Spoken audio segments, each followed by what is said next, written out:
हरे कृष्णा, राधे राधे। आप सभी भक्तों का आज की कथा में हार्दिक स्वागत है। भगवान श्री कृष्ण और श्रीमती राधा रानी की कृपा सदैव आप और आपके समस्त परिवार पर बनी रहे। और अब भगवान श्री हरि विष्णु का ध्यान करके आज की पावन कथा का श्रवण करते हैं। और जिन भक्तों ने इससे पहले के अध्याय नहीं सुने हैं, इस कथा को सुनने के बाद एक बार आप उस अध्याय को जरूर सुन लीजिए। पिछले अध्याय अगर आप सुन लेते हैं तो आने वाले अध्याय आपको आसानी से समझ में आएंगे। तो यमदूत कहने लगा कि हे वैश्य, मनुष्य को सदैव शालिग्राम की शिला में अथवा वज्र में या फिर कीट यानी कि गोमती चक्र में भगवान वासुदेव का पूजन करना चाहिए, क्योंकि सब पापों का नाश करने वाले, सब पुण्यों को देने वाले तथा मुक्ति प्रदान करने वाले भगवान विष्णु का इसमें वास होता है। जो मनुष्य शालिग्राम की शिला या हरि चक्र में भगवान श्री विष्णु का पूजन करता है, वह अनेकों मंत्रों का फल प्राप्त कर लेता है। जो फल देवताओं को निर्गुण ब्रह्म की उपासना करने से प्राप्त होता है, वही फल मनुष्य को शालिग्राम के पूजन करने मात्र से ही प्राप्त हो जाता है। और शालिग्राम की पूजा के फल स्वरूप मनुष्य को यमलोक की प्राप्ति नहीं होती, यमलोक के दर्शन नहीं होते। भगवान को लक्ष्मी जी के पास अथवा वैकुंठ में इतना आनंद नहीं आता जितना कि शालिग्राम की शिला या फिर चक्र में निवास करने में आता है। स्वर्ण कमल युक्त करोड़ों शिवलिंग के पूजन से इतना फल नहीं मिलता जितना कि एक दिन शालिग्राम के पूजन से प्राप्त हो जाता है। भक्ति पूर्वक शालिग्राम का पूजन करने से विष्णु लोक में वास करके मनुष्य चक्रवर्ती होता है। और काम, क्रोध, लोभ, मोह, अहंकार से युक्त होकर भी मनुष्य शालिग्राम का पूजन करने मात्र से वैकुंठ में प्रवेश कर जाता है। जो सदैव शालिग्राम का पूजन करते हैं वह प्रलय काल तक स्वर्ग में ही वास करते हैं। जो दीक्षा, नियम और मंत्रों से चक्र में बलि देता है वह निश्चय करके विष्णु लोक को प्राप्त होता है। और जो शालिग्राम के जल से अपने शरीर का अभिषेक करता है वह मानो संपूर्ण तीर्थों में ही स्नान कर लेता है। अर्थात जिस जल से हम शालिग्राम का अभिषेक करते हैं तो शालिग्राम जी का जो चरणामृत होता है, अगर अपने स्नान के जल में मिलाकर और स्नान किया जाए तो इससे बहुत अधिक पुण्य फल की प्राप्ति हो जाती है।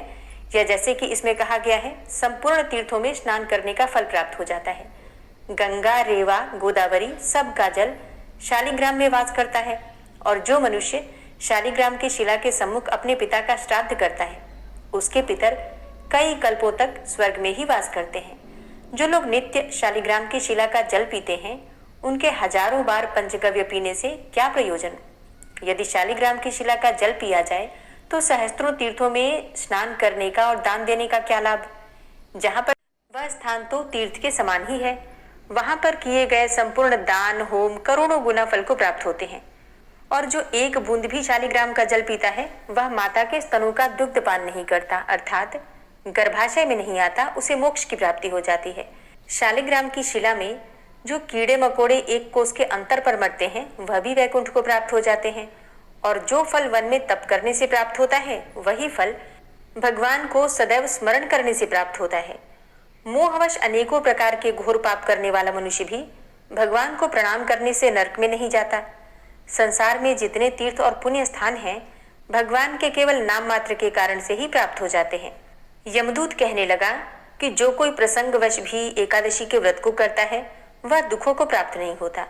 और मास की दोनों एकादशी भगवान पद्मनाभ के ही दिन है। तो जब तक मनुष्य इन दिनों में व्रत नहीं करता उसके शरीर में पाप बने रहते हैं। हजारों अश्वमेघ, सैकड़ों वाजपेयी यज्ञ एकादशी व्रत की 16वीं कला के बराबर भी नहीं है।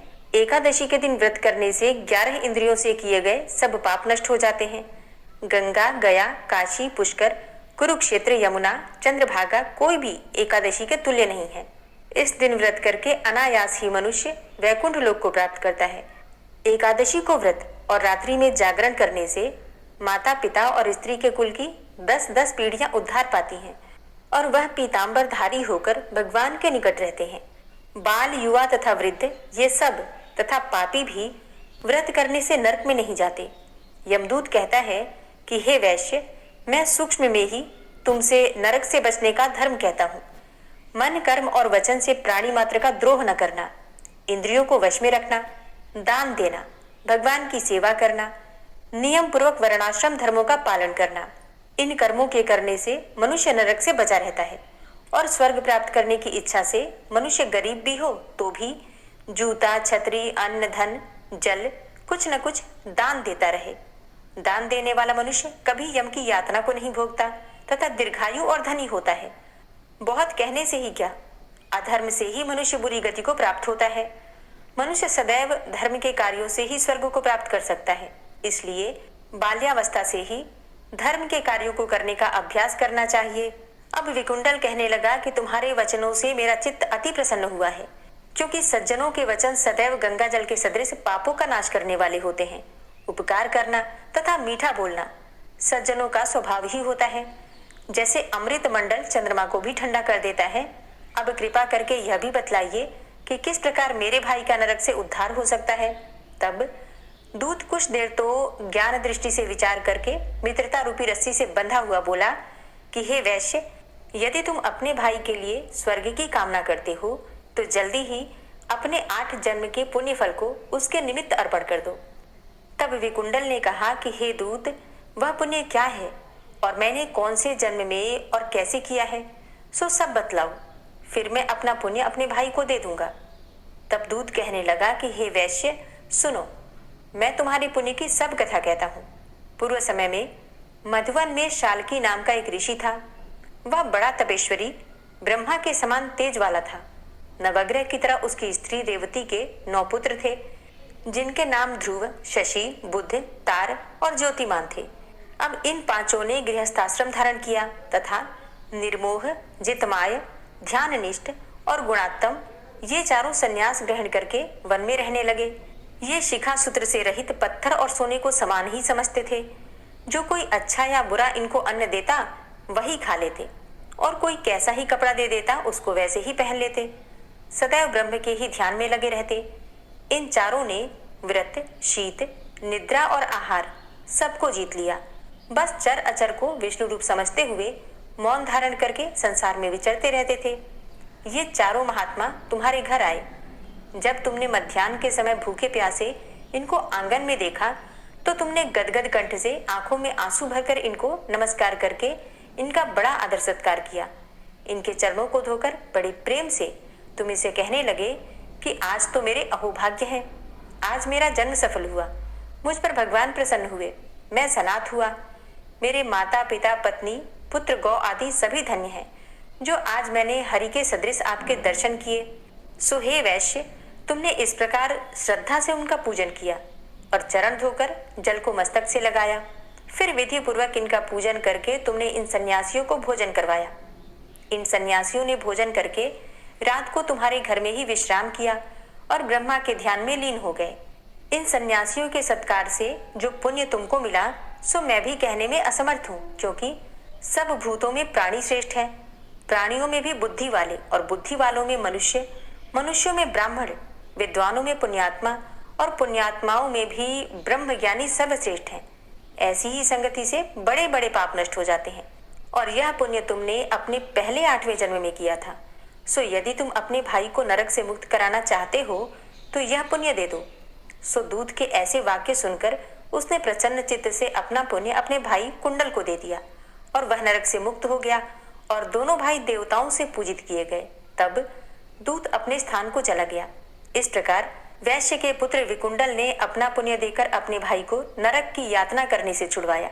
सो हे राजन, जो कोई इस इतिहास को पढ़ता या सुनता है वह हजारों गोदान का फल प्राप्त करता है।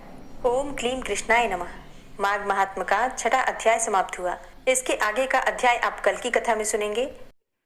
ओम विश्वं विष्णुर्वषट्कारो भूतभव्य भवत्प्रभु भूतकृत भूतभृत भावो भूतात्मा भूतवाहन भूतात्मा परमात्मा च मुक्तानां परमागति अव्ययः पुरुषः साक्षी क्षेत्रज्ञो अक्षर एव च योगो योग विदाम नेता प्रधान पुरुषेश्वरः नारसिंह वपु श्रीमान केशवः पुरुषोत्तम सर्वः शर्वः शिवस्थाणुर्भूतादिर्निधिर्व्ययः संभवो भावनो भर्ता प्रभवः प्रभुरीश्वरः स्वयंभू शंभुरादित्यः पुष्कराक्षो महास्वनः अनादिनिधनो धाता विधाता धातुरुत्तमः अप्रमेयो ऋषिकेश पद्मनाभो अमरप्रभु विश्वकर्मा मनुस्त्वष्टा स्थविष्ठः स्थविरो ध्रुवः अग्राह्यः शाश्वतः कृष्णो लोहिताक्षः प्रतर्दन प्रभूतस्त्रिककुब्धाम पवित्रं मङ्गलं परम् ईशानः प्राणदः प्राणो ज्येष्ठः श्रेष्ठः प्रजापति हिरण्यगर्भो भूगर्भो माधवो मधुसूदनः ईश्वरो विक्रमी धन्वी मेधावी विक्रमः क्रमः अनुत्तमो दुराधर्षः कृतज्ञः कृतिरात्मवान् सुरेशः शरणं शर्म विश्वरेताः प्रजाभवः अह संवत्सरो व्याल प्रत्ययः सर्वदर्शनः अज सर्वेश्वर सिद्ध सिद्धि सर्वादिर्च्युत वृषाकपिरिमेयात्मा सर्वयोग विनिश्रित वसुर्वसुमना सत्य समात्मा संमितः सम अमोघ पुंडरीकाक्षो वृषकर्मा वृषाकृति रुद्रो बहुशिरा बभ्रुर्विश्वयोनिः शुचिश्रवा अमृतः शाश्वतस्थाणुर्वरारोहो महातपः सर्वगः सर्वविद्भानुर्विश्वक्सेनो जनार्दन वेदो वेदविद्व्यङ्गो वेदांगो वेदवित्कविः लोकाध्यक्ष सुराध्यक्षो धर्माध्यक्ष कृताकृत चतुरात्मा चतुर्व्यूहश्चतुर्द्रष्टश्चतुर्भुज भ्राजिष्णुर्भोजनं भोक्ता सहिष्णुर्जगदाति च अनघो विजयो जेता विश्वयोनिः पुनर्वसु उपेन्द्रो वामनः प्रांशुर्मोघः शुचिरुर्जिता अतीन्द्रः संग्रहः सर्गो धृतात्मा नियमो यमः वेद्यो वैद्यः सदा योगी वीरः माधवो मधु अतीन्द्रियो महामायो महोत्साहो महाबलः महाबुद्धिर्महावीर्यो महाशक्तिर्महाद्युति अनिर्देश्य वपु श्रीमान् मेयात्मा महाधृतिक् महिश्वासो महीभर्ता श्रीनिवास सतां गति अनिरुद्ध सुरानन्दो गोविन्दो गोविन्दाम्पति मरीचिर्दमनो हंस सुपर्णो भुजगोत्तम हिरण्यनाभ सुतपा पद्मनाभ प्रजापति अमृत्यु सर्वदिक्सिंह संधाता संधिमान स्थिर अजो दूर्मर्षण शास्ता विश्रुतात्मा सुरारिहा गुरुर्गुर्तमोधाम सत्य सत्य पराक्रम निमिषो अनिमिषो श्रग्वी वाचस्पति रुदारधि अग्रणिर्ग्रामणी श्रीमान् न्यायो नेता समीरण सहस्रमूर्धा विश्वात्मा सहस्राक्ष सहस्रपात आवर्तनो निवृत्तात्मा संवृतः संप्रमर्दन अह संवर्तको वह निर्निलोधरणीधर सुप्रसादः प्रसन्नात्मा विश्वदृक् विशुभुग् विभु सत्कर्ता सत्कृतः साधु जहनुर्नारायणो नरः असंख्येयो अप्रमेयात्मा विशिष्ट शिष्टकृच्छुवि सिद्धार्थ सिद्ध संकल्प सिद्धिदः सिद्धि साधनः वृषाहि वृषभो विष्णुर्विष्पर्वा वृषोदरः वर्धनो वर्धमानश्च विविक्तः श्रुतिसागरः सुभुजो दूर्धरो वाग्मी महेन्द्रो वसुदो वसु नैकरूपो बृहद्रूप शिपिविष्टः प्रकाशनः ओजस्तेजो द्युतिधर प्रकाशात्मा प्रतापनः रिद्धस्पष्टाक्षरो मन्त्रश्चन्द्रांशुर्भास्करद्युतिः अमृतांशुद्भवो भानु शशबिन्दुः सुरेश्वरः औषधं जगतः सेतु सत्यधर्मपराक्रमः भूतभव्य भवन्नाथ पवनः पावनो नलः कामः कामकृत्कान्तः कामः कामप्रदः प्रभु युगादिकृद्युगावर्तो नैकमायो महाशनः अदृश्यो अव्यक्तरूपश्च सहस्रजित् अनन्तजित् इष्टो अविशिष्ट शिष्टेष्ट शिखण्डी नहुसो वृष क्रोधः क्रोधकृत्कर्ता विश्वबाहुर्महीधरः अच्युतः प्रतितः प्राणः प्राणदो वासवानुजः अपां निधिर्धिष्ठानं प्रमत्तः प्रतिष्ठितः स्कन्दः स्कन्दधरो धूर्यो वरदो वायुवाहनः वासुदेवो बृहद्भानुरादिदेवः पुरन्दरः अशोकस्तारणस्तारः शूरः सौरिर्जनेश्वरः अनुकूलः शतावर्त पद्मी पद्मनिवेक्षणः पद्मनाभो अरविन्दाक्ष पद्मगर्भ शरीरभृत् महर्धिरिद्धो वृद्धात्मा महाक्षो गरुडाध्वजः अतुलः शर्भो भीमो समयज्ञो हविर्हरि सर्वलक्षण्यो लक्ष्मीवान् समितिञ्जयः वीक्षरो रोहितो मार्गो हेतुर्दामोदरः सः महीधरो महाभागो वेगवान् मिताशनः उद्भवः क्षोभणो देव श्रीगर्भ परमेश्वर करणं कारणं कर्ता विकर्ता गहनो गुह व्यवसायो व्यवस्थान संस्थान स्थानदो ध्रुव परर्थी परमस्पस्तुष्ट पुष्ट सुभेक्षण रामो विरामो विरजो मार्गो नेयो नयोनयः वीर शक्तिमतां श्रेष्ठो धर्मो धर्मविदुत्तमः वैकुंठ पुरुष प्राण प्राणदः प्रणवः पृथु हिरण्यगर्भ शत्रुघ्नो व्याप्तो वायुरुधोक्षजः ऋतु सुदर्शनः कालः परमेष्ठी परिग्रह उग्र संवत्सरो दक्षो विश्रामो विश्वदक्षिणः विस्तारस्थावरस्थाणु प्रमाणं बीजमव्ययम् अर्थो अनर्थो महाकोशो महाभोगो महाधनः अनिर्विण्ण स्थविष्टोभू धर्मयुपो महामख नक्षत्रनेमिर नक्षत्री क्षमा क्षामः समीहन यज्ञ इज्यो महिज्यश्च क्रतुसत्रं सतां गतिः सर्वदर्शी विमुक्तात्मा सर्वज्ञो ज्ञानमुत्तमं सुव्रतः सुमुखः सुष्मा सुघोषः सुखदः सुहृतः मनोहरो जित्क्रोधो वीरबाहुर्विदारणः स्वापनः स्ववसो व्यापी नैकात्मा नैककर्मकृत् वत्सरो वत्सलो वत्सी रत्नगर्भो धनेश्वरः धर्मगुप्त धर्मकृत धर्मी सदसक्षरमक्षरम् अविज्ञाता सहस्रांशुर्विधाता कृतलक्षणः गभस्थिनेमिः सत्त्वस्थः सिंहो भूतमहेश्वरः आदिदेवो महादेवो देवेशो देवभृद्गुरुः उत्तरो गोपतिर्गोप्ता ज्ञानगम्यः पुरातनः शरीरभूतभृद्भोक्ता कपीन्द्रो भूरि दक्षिणः सोमभो अमृतपः सोमः पुरुजित पुरुषोत्तमः विनियोजय सत्यसन्धो दाशाः सात्वताम्पति जीवो विनयिता साक्षी मुकुन्दो अमितविक्रमः अम्भो निद्रणन्तात्मा महोदधीशयोऽन्तकः अजोमहारः स्वाभाव्यो जितामित्रः प्रमोदन आनन्दो नन्दनो नन्दः सत्यधर्मा त्रिविक्रमः महर्षि कपिलाचार्यः कृतज्ञो मेदिनीपतिः त्रिपदस्त्रिदशाध्यक्षो महाशृङ्गः कृतान्तकृत् महावराहो गोविन्दः सुखेणः कनकाङ्गदी गुह्यो गभीरो गहनो गुप्तश्चक्रगदाधरः वेथा स्वाङ्गो अजितः कृष्णो दृढः सङ्कर्षणोच्युतः वरुणो वारुणो वृक्षः पुष्कराक्षो महामनाः भगवान् भगानन्दी वनमाली हलायुधः आदित्यो ज्योतिरादित्यः सहिष्णुर्गति सत्तमः सुधन्वा खंड परशुर्दारुणो द्रविड़प्रद दिविस्त्रिक्सरदृग्व्यासो वाचस्पतिर्योनिजः त्रिसामा सामगः साम निर्वाणं भेषजं भिसक् संन्यासकृच्छमः शान्तो निष्ठा शान्तिः परायणं शुभांगः शान्तिदः स्रष्टा कुमुदः कुवलेशय गोहितो गोपतिर्गोप्ता वृषभाक्षो वृषप्रियः अनिवर्ति निवृतात्मा संक्षेप्ता चेमकृच्छिव श्रीवत्सवक्षा श्रीवास श्रीपति श्रीमतांबर श्रीद श्रीश श्रीनिवास श्रीनिधि श्रीविभावन श्रीधर श्रीकर श्रेय श्रीमान लोकत्रयाश्रय स्वक्ष स्वंग शतानंदो नंदिर्ज्योतिर्गणेश्वर विजितात्मा विधेयात्मा सत्कीर्तिश्छिन्न संशय उदीर्ण सर्वतक्षसुर निशा शाश्वत स्थिर भूषयो भूषणो भूतिर्विशोकः शोकनाशन अर्चिष्मानर्चितः कुंभो विशुद्धात्मा विशोधन अनिरुद्धो अप्रतिरथ प्रद्युम्नो अमित विक्रमः कालनेमि निहावीर शौरी सूरजनेश्वर त्रिलोकात्मा त्रिलोकेशः केशवः केशिहारी कामदेवः कामपालः कामीकान्तः कृतागमः अनिर्देशव पुर्विष्णोर्वीरो अनन्तो धनञ्जयः ब्रह्मण्यो ब्रह्मकृत् ब्रह्मा ब्रह्म ब्रह्म विवर्धन ब्रह्मविद् ब्राह्मणे ब्रह्मी ब्रह्मज्ञो ब्राह्मण प्रियः महाक्रमो महाकर्मा महातेजा महोरगः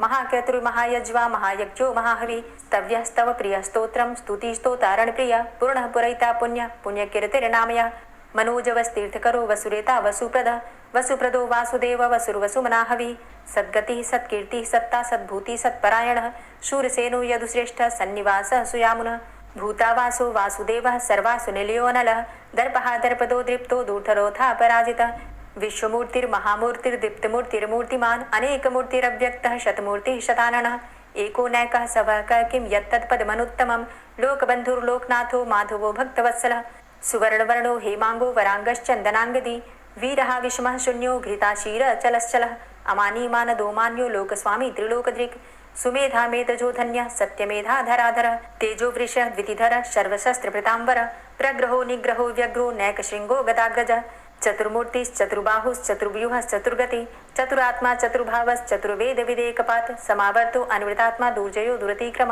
दुर्लभो दुर्गमो दुर्गो दुरावासो दुरारिहा शुभांगो लोकसारंग सुतन्तुस्तन्तुवर्धन इंद्रकर्मा महाकर्मा कृतकर्मा कृतागम उद्भवः सुन्दरः सुन्दो रत्ननाभः सुलोचन अर्को वाजसनः शृङ्गी जयन्तः सर्वविजयी सुवर्णबिन्दुरक्षोभ्य सर्वभागीश्वरेश्वर महाहृदो महागर्तो महाभूतो महानिधि कुमुदः कुन्दरः कुन्दः पर्जन्यः पावनो नीलः अमृताशो अमृतवपुः सर्वज्ञः सर्वतोमुखः सुलभः सुव्रतः सिद्धः शत्रुजित् शत्रुतापनः न्यग्रोधो दुम्बरो अस्वस्थश्चाणुरान्ध्रनिषूदनः सहस्रार्चिः सप्तजिह्वः सप्तैधा सप्तवाहनः अमूर्तिरणघो अचिन्त्यो भयकृद् भयनाशनः अणुर्बृहत् कृशस्थूलो गुणभृन्निर्गुणो महान् अधृतः स्वधृतः स्वास्य प्राग्वंशो वंशवर्धनः भारभृति कथितो योगी योगी स सर्वकामद आश्रम श्रमण छाम सुपर्णो वायुवाहन धनुर्धरो धनुर्वेदो दण्डोदमयितादम अपराजितः सर्वसहो नियन्ता नियमो यमः सत्त्ववान् सात्विकः सत्य सत्यधर्मपरायण अभिप्रायः प्रियार्होर्ह प्रियकृत् प्रीतिवर्धनः विहाय सगतिर्ज्योति सुरुचिर्हुद्भुग्विभु रविर्विलोचनः सूर्य सविता रविलोचनः अनन्तो हुद्भुग्भोक्ता सुखदो नैकजोग्रज अनिर्विण्ण सदामर्षि लोकाधिष्ठानमद्भुत सनात सनातन्तमः कपिलः कपिरप्यय स्वस्तिदा स्वस्तिकृत् स्वस्ति स्वस्तिभुक् स्वस्ति दक्षिण रौद्रः कुण्डली चक्रे विक्रमयुर्जितशासन शब्दातिगः शब्दशः शिशिरः शर्वरीकर अक्रूरः पेशलो दक्षो दक्षिणः क्षमिणाम्बर विद्वतमो वितभय पुण्यशमन कीर्तन उत्तारणो दुष्कृतिः पुण्यो दुःस्वप्ननाशन वीरः रक्षण संतो जीवनः पर्यवस्थित अनन्तरूपो अनन्तसृर्जितमन्युर्भयापः चतुरष्ट्रो गभीरात्मा विदिशो व्यादिशो दिश अनादिर्भूर्भुवो लक्ष्मी सुवीरो रुचिरांगद जननो जन्मादिर्भीमो भीम पराक्रम आधारनीले योधाता पुष्पहासः प्रजागर ऊर्ध्वगः सत्पथाचारः प्राणदः प्रणवापण प्रमाणं प्राणनीलियः प्राणभृत् प्राणजीवन तत्त्वं तत्त्वविदेकात्मा जन्म मृत्यु जरातिग पूर्व स्वस्तरुस्तारः सविता प्रपितामह यज्ञो यज्ञपतिर्यज्वा यज्ञांगो यज्ञवाहन यज्ञभृद्यज्ञकृद्यज्ञ यज्ञभुग्यज्ञ साधन यज्ञान्तिकृद्यज्ञ गुह्यमन्यमन्नादेव च आत्मयोनिः स्वयं जातो वैखानः सामगायन देवकी नंदन स्रष्टा क्षितिसः पापनाशन शङ्खभृन्नन्दकी चक्री शारङ्गधन्वा गदाधरः रथाङ्गपाणिरक्षोभ्य सर्वप्रहरणायुध ओम नमः इति। श्री राधा कृपा कटाक्ष स्तोत्र। मुनीन्द्र वृंद वंदिते त्रिलोक शोक हारिणी प्रसन्न वक्त्र पंकजे निकुंज भूविलासिनी व्रजेन्द्र भानुनंदिनी व्रजेन्द्र सूनु संगते कदा करिष्यसि मां कृपा कटाक्ष भाजनम्। अशोकवृक्षवल्लरी वितानमण्डपस्थिते प्रवालबालपल्लव प्रभारुणान्ध्रिकोमले वराभयस्फुरत्करे प्रभूतसम्पदालये कदा करिष्यसि मां कृपाकटाक्षभाजनम् अनङ्गरङ्गमङ्गलं प्रसङ्गभङ्गुरं भ्रुवां सविभ्रमं ससम्भ्रमं दृगन्तबाणपातने निरन्तरं वशीकृत प्रतीतनन्दनन्दने कदा करिष्यसि मां कृपाकटाक्षभाजनम् तडित्सुवर्णचम्पकप्रदीप्तगौरविग्रहे मुखप्रभापरास्तकोटिसारदेन्दुमण्डले विचित्रचित्रसञ्चरच्चकोरशावलोचने कदा करिष्यसि मां कृपाकटाक्षभाजनम् मदोन्मदादियौवने प्रमोदमानमण्डिते प्रियानुरागरञ्जिते कलाविलासपण्डिते अनन्यधन्यकुञ्जराज्यकामकेलिकोविदे कदा करिष्यसि मां कृपाकटाक्षभाजनम् अशेषहावभावधीरहीरहारभूषिते प्रभूतशातकुम्भकुम्भकुम्भिकुम्भसुस्तनि प्रशस्तमन्दहास्यचूर्णपूर्णसौख्यसागरे कदा करिष्यसि मां कृपाकटाक्षभाजनम् मृणालवालवल्लरी तरङ्गरङ्गदौर्लते लताग्रलास्यलोलनीललोचनावलोकने ललल्लुलन्मिलन्मनोज्ञमुग्धमोहिनाश्रिते कदा करिष्यसि मां कृपाकटाक्षभाजनम् सुवर्णमल्लिकाञ्चितत्रिरेखकम्बुकण्ठगे त्रिसूत्रमङ्गलीगुणत्रिरत्नदीप्तिदीधिते सलोलनीलकुन्तलप्रसूनगुच्छगुम्फिते कदा करिष्यसि मां कृपाकटाक्षभाजनम् नितम्बबिम्बलम्बमानपुष्पमेखलागुणे प्रशस्तरत्नकिङ्किणीकलापमध्यमञ्जुले करीन्द्रशुण्डदण्डिकावरोहशोभगोरुके कदा करिष्यसि मां कृपाकटाक्षभाजनम् अनेकमन्त्रनादमञ्जुनूपुरारवस्खलत् समाजराजहंसवंश निक्वणाति गौरवे विलोलहेमवल्लरी विडम्बिचारुचङ्क्रमे कदा करिष्यसि मां कृपाकटाक्षभाजनम् अनन्तकोटिविष्णुलोकनम्रपद्मजार्चिते हिमाद्रिजापुलोमजा विरिञ्चिजावरप्रदे अपारसिद्धिरिद्धिदिग्धसत्पदाङ्गुलीनखे कदा करिष्यसि मां कृपाकटाक्षभाजनम् मखेश्वरी क्रियेश्वरी स्वधेश्वरी सुरेश्वरी त्रिवेदभारतीश्वरी प्रमाणशासनेश्वरी रमेश्वरी क्षमेश्वरी प्रमोदकाननेश्वरी व्रजेश्वरी व्रजाधिपे श्रीराधिके नमोऽस्तुते इतीममद्भुतं स्तवं निशम्य भानुनन्दिनी करोतु सन्ततं जनं कृपाकटाक्षभाजनम् भवेत्तदैव सञ्चितत्रिरूपकर्मनाशनं लभेत्तदा ब्रजेन्द्रसूनुमण्डलप्रवेशनम् जय जय श्री राधे, जय जय श्री राधे। दोस्तों, उम्मीद करती हूँ आज की कथा आपको ज़रूर पसंद आई होगी। तो अगर कथा पसंद आई हो तो वीडियो को लाइक ज़रूर किया कीजिए और अगर संभव हो तो वीडियो को ज़्यादा से ज़्यादा शेयर कीजिए और हाँ, कमेंट बॉक्स में राधे राधे ज़रूर लिखा कीजिए। और जो भक्त इस चैनल पर पहली बार आए हैं, अभी तक आपने चैनल को सब्सक्राइब नहीं किया है, तो आज की वीडियो अगर आपको अच्छी लगे तो चैनल को सब्सक्राइब करके बेल आइकन को ज़रूर प्रेस कर लीजिए। इससे ये होगा कि इस चैनल पर जो भी नई वीडियो अपलोड होंगी उनकी नोटिफिकेशन आपको सही समय पर प्राप्त होगी। मिलती हूँ मैं आपसे अगली वीडियो में, तब तक के लिए जय श्री राधे।